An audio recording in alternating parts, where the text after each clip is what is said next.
当眼前出现危险提示的时候，马克知道他不仅迷路了，而且周围随时都有可能窜出来棕熊。他用左手紧攥着救命的装备，来到了一处开阔地。马克知道自己的身体即将要失温，他必须要在天黑之前搭建出来一个抵抗风雪的庇护所。如果此时你也正在用左手刷视频，请您轻点一下推荐，我看我猜对了多少人。接下来就是清点装备，现在外面是零下18度，他决定第一步要做的就是把壁挂炉点燃。旁边的铁桶不仅能帮马克装下所有的装备，最重要的是，铁桶在关键时刻也是一个救命的宝物。火种就用地上的干树枝，把柴火放进壁炉之后，打火时散发出1000度的高温火星，轻松的就点燃了炉内的柴火。而跟随他的巴迪也终于看到了活下去的希望。接下来，他抓了一些雪放进了壶里面，在很冷的天气下喝热水可以最快缓解刚要失温的身体。而接下来的操作至关重要。马克必须要在3小时内把庇护所搭建完成。为了加快建造速度，并且还要抵抗今夜有可能出现的暴风雪，马克准备利用最简单的建造方法，4根原木以上下平行的方式搭出2个平行的平台。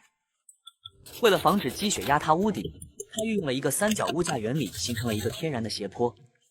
而最关键的材料就是这5元1卷的保鲜膜。他先用保鲜膜对下体的框架缠绕了22圈，躺上去之后并没有变形。接下来就是要把保鲜膜用完，围绕整个框架一层一层的缠绕，保证不留一丝缝隙。此时天已经开始暗了下来，马克知道给他的时间不多了，他加快了建造的速度。当他把框架完全缠绕好之后，天就已经完全黑下来了。麦克在保鲜膜上面切出来一个很小的口子，然后他把防潮垫和睡袋放了进去。此时外面的气温已经达到了零下25度左右，而保鲜膜小屋内部的密封性非常好，完全阻隔了外面的冷空气进入，而下面的防潮垫也把身体的热量保存了下来。正当马克要休息的时候，外面竟然出现了动物的声音。再次睁开眼的时候，天已经亮了。这个保鲜膜小屋扛住了昨夜的风雪，他离开温暖的睡袋走了出来。雪一直在下，他来到壁炉旁边，准备再次点燃壁炉，而巴迪仿佛又再次看到了希望。壁炉点燃之后，马克简单的吃了一些食物，然后他做了一个工具，他只能等雪停之后再继续出发。而昨天夜里的事情让他知道保鲜膜小屋太脆弱了，于是他做了一个大胆的决定，在对面的土坡上面画了一个门，然后就用自制的斧头开始挖。他为什么要对这个土坡一直挖呢？难道说这里面有一个隐藏的空间吗？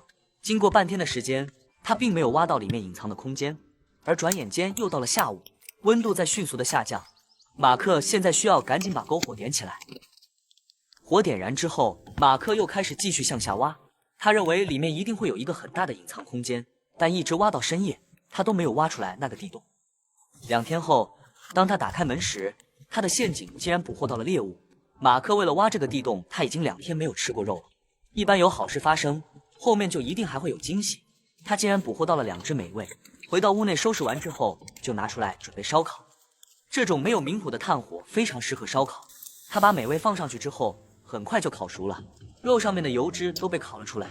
当紧实多汁的肉进口的一瞬间，马克就感觉到了非常大的满足。吃完饭之后，他终于可以回到他挖出来的小屋内休息了。此时外面的温度还是零下20度左右，而他的地下小屋内却非常的暖和。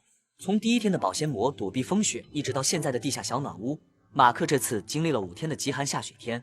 他这次的荒野独居非常精彩，而明天雪停之后，他也要走出森林了。